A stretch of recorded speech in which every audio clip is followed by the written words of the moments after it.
Hello welcome to signature IAS academy. ఇవాళ 18th December. ఇవాళ current అఫైర్స్లో important one and first one పాలిటీకి సంబంధించింది. 129th కాన్స్టిట్యూషనల్ అమెండ్మెంట్ బిల్కి సంబంధించింది. 129వ రాజ్యాంగ సవరణ బిల్.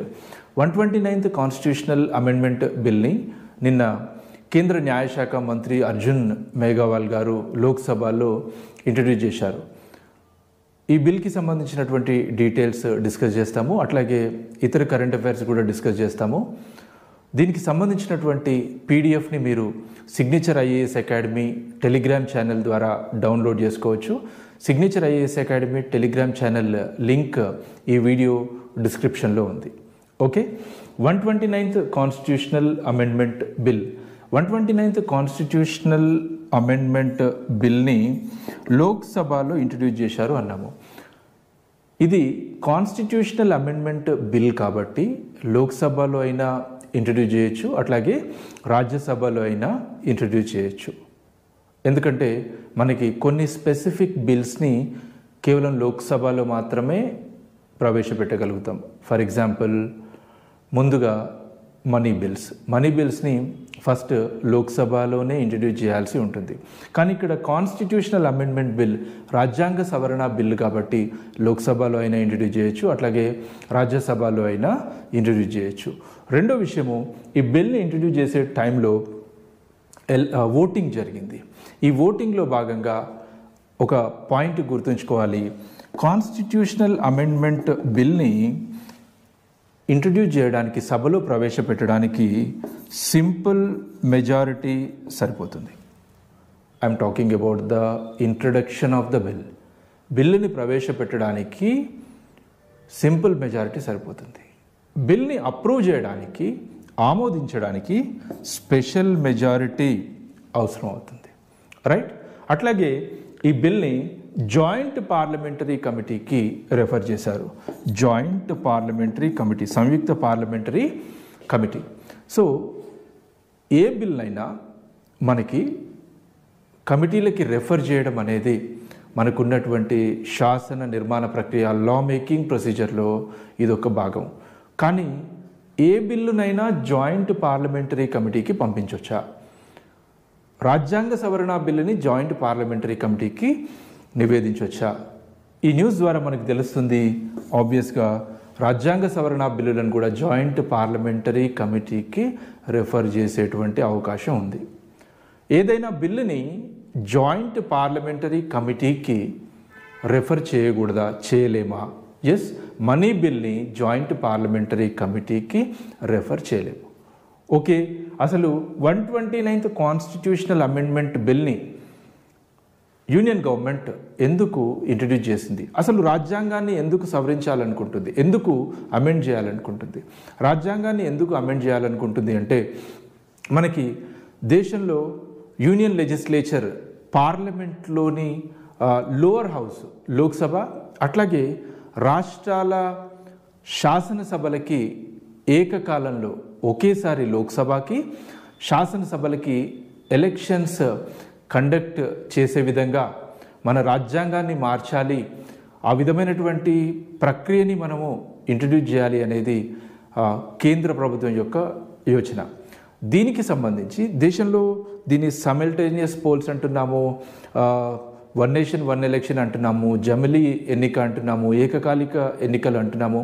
సో ఈ ఎన్నికల ప్రక్రియకి సంబంధించి ఈ ఇష్యూని అధ్యయనం చేయడానికి, అట్లాగే అవసరమైన సజెషన్స్ చేయడానికి మనకి ఫార్మర్ ప్రెసిడెంట్ రామ్నాథ్ కోవింద్ గారి అధ్యక్షతన ఒక కమిటీ ఏర్పాటైంది 2023లో. ఆ కమిటీ ఇచ్చినటువంటి రిపోర్ట్లోని రికమెండేషన్స్ని ఇంప్లిమెంట్ చేయడంలో భాగంగా 129th కాన్స్టిట్యూషనల్ అమెండ్మెంట్ బిల్ని ఇంట్రడ్యూస్ చేశారు. రామ్నాథ్ కోవింద్ గారి కమిటీ రికమెండేషన్స్ని ఇంప్లిమెంట్ చేయడంలో భాగంగా 129th కాన్స్టిట్యూషనల్ అమెండ్మెంట్ బిల్ని తీసుకొచ్చారు. 129th కాన్స్టిట్యూషనల్ అమెండ్మెంట్ బిల్ ద్వారా కాన్స్టిట్యూషన్లో ఎలాంటి చేంజెస్ జరగబోతున్నాయి అంటే, ఫస్ట్ ఆర్టికల్ 82A అని ఒక కొత్త ఆర్టికల్ని ఇంట్రడ్యూస్ చేయాలనుకుంటున్నారు, రాజ్యాంగంలో ఇన్సర్ట్ చేయాలనుకుంటున్నారు. ఆ తర్వాత ఆర్టికల్ 83, ఆర్టికల్ 172 ఈ 2 ఆర్టికల్స్ని అమెండ్ చేయాలనుకుంటున్నారు. ఆర్టికల్ 83 పార్లమెంట్లో ఉన్నటువంటి లోక్సభ, రాజ్యసభ డ్యూరేషన్కి సంబంధించింది. ఆర్టికల్ 172 రాష్ట్రాల శాసనసభల డ్యూరేషన్కి సంబంధించింది, కాలపరిమితికి సంబంధించింది. అట్లాగే ఆర్టికల్ 327ని అమెండ్ చేయాలనుకుంటున్నారు. ఆర్టికల్ 327 ద్వారా రాష్ట్రాల శాసనసభ ఎన్నికలకి సంబంధించి కొన్ని ప్రొవిజన్స్ని ఏర్పాటు చేసేటువంటి అధికారం పార్లమెంట్కు ఉంటుంది. ఆ ఆర్టికల్ని కూడా అమెండ్ చేయాలనుకుంటున్నారు. అసలు ఏ విధమైన అమెండ్మెంట్ వస్తుంది, ఈ అమెండ్మెంట్ ఏ విధంగా ఉండబోతుంది అనేది మనం ఫ్యూచర్లో డిస్కస్ చేస్తాం. ఎందుకంటే ఇప్పుడు ఈ బిల్ జాయింట్ పార్లమెంటరీ కమిటీ దగ్గర ఉంది. ఆ తర్వాత లోక్సభ, రాజ్యసభ అక్కడ డిస్కషన్స్ ఉంటాయి, వీలైతే అమెండ్మెంట్స్ ఉంటాయి. ఫైనల్గా యాక్ట్ అవ్వడానికంటే ముందు ఇంకా చాలా ప్రక్రియ ఉంది. సో అప్పుడు దానికి సంబంధించినటువంటి పూర్తి డీటెయిల్స్ మనం డిస్కస్ చేస్తాము. ప్రస్తుతానికి మీరు గుర్తుంచుకోవాల్సింది 82Aని యాడ్ చేయాలనుకున్నారు, 83, 172, 327ని అమెండ్ చేయాలనుకుంటున్నారు. ఈ బిల్తో పాటు యూనియన్ లా మినిస్టర్ గారు మరొక బిల్ని కూడా నిన్న లోక్సభలో ఇంట్రడ్యూస్ చేశారు. ఆ bill union territories laws amendment bill.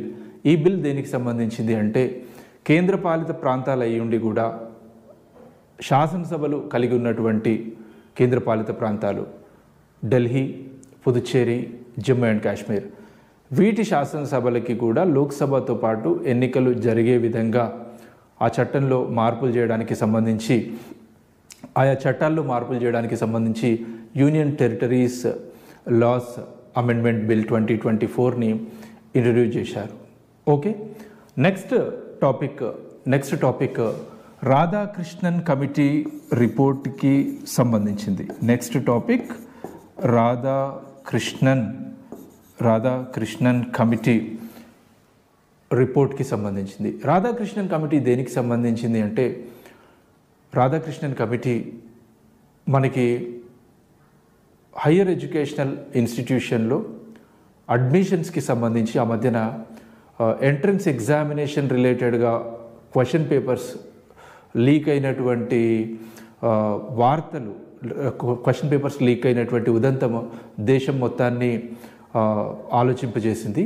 ఆ టైంలో union education ministry former ISRO chief Radhakrishnan గారి ఆధ్వర్యంలో ఒక కమిటీ, 7 మెంబర్ కమిటీని ఏర్పాటు చేసింది. నేషనల్ టెస్టింగ్ ఏజెన్సీలో ఎలాంటి సంస్కరణలు తీసుకురావడం ద్వారా ట్రాన్స్పరెంట్ వేలో ఎగ్జామ్స్ కండక్ట్ చేస్తామో రికమెండేషన్స్ ఇవ్వాలి అని ఈ కమిటీని కోరింది.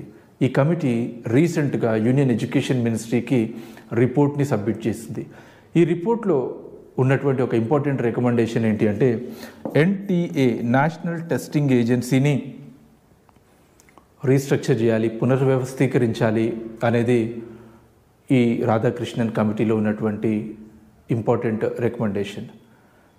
ప్రస్తుతానికి NTA కేవలం ఎంట్రన్స్ ఎగ్జామినేషన్స్ కండక్ట్ చేస్తే సరిపోతుంది ప్రైమరీగా, అండ్ అవసరమైతే రిఫార్మ్స్ తర్వాత మిగతా కాంపిటేటివ్ ఎగ్జామ్స్ని కండక్ట్ చేయొచ్చు అని. కానీ నిన్న already union education minister Dharmendra Pradhan గారు తెలిపినటువంటి విషయం, నెక్స్ట్ ఇయర్ నుంచి NTA కేవలం ఎంట్రన్స్ టెస్టులు మాత్రమే కండక్ట్ చేస్తుంది. ఆ తర్వాత కాంపిటేటివ్ ఎగ్జామినేషన్స్కి సంబంధించినటువంటి టెస్ట్లని NTA కండక్ట్ చేయదు అని ఇప్పటికే ప్రకటించారు. అట్లాగే రాధాకృష్ణన్ కమిటీ ఇచ్చినటువంటి మరిన్ని రికమెండేషన్స్ ఏంటి అంటే, హయ్యర్ ఎడ్యుకేషనల్ ఇన్స్టిట్యూషన్స్కి సంబంధించి ఎంట్రన్స్ ఎగ్జామినేషన్స్ కండక్ట్ చేస్తున్నప్పుడు DG సిస్టమ్ని ఫాలో అవ్వాలి. ఎగ్జామ్ రాస్తున్నటువంటి పర్సన్, ఆ తర్వాత అడ్మిషన్ తీసుకుంటున్నటువంటి వ్యక్తి ఇద్దరు ఒకటేనా లేదా అనేది తెలుసుకోవడానికి వీలైనన్ని ఇనిషియేటివ్స్ తీసుకోవాలి. వీలైనంతగా కంప్యూటర్ బేస్డ్ టెస్ట్స్ కండక్ట్ చేయాలి అనేది ఈ కమిటీ ఇచ్చినటువంటి రికమెండేషన్స్లో కొన్ని అంశాలు. మరొక ఇంపార్టెంట్ కరెంట్ అఫైర్, మరొక ఇంపార్టెంట్ టాపిక్ షార్ట్ నెక్ క్లామ్కి సంబంధించింది. క్లామ్ని మనము తెలుగులో ఒక్కో ప్రాంతంలో ఒక్కో పేరుతో పిలుస్తాము, ఆల్చిప్పలు అని కూడా అంటాము. ఈ షార్ట్ నెక్ క్లామ్స్, వీటి సంఖ్య గణనీయంగా తగ్గిపోతుంది.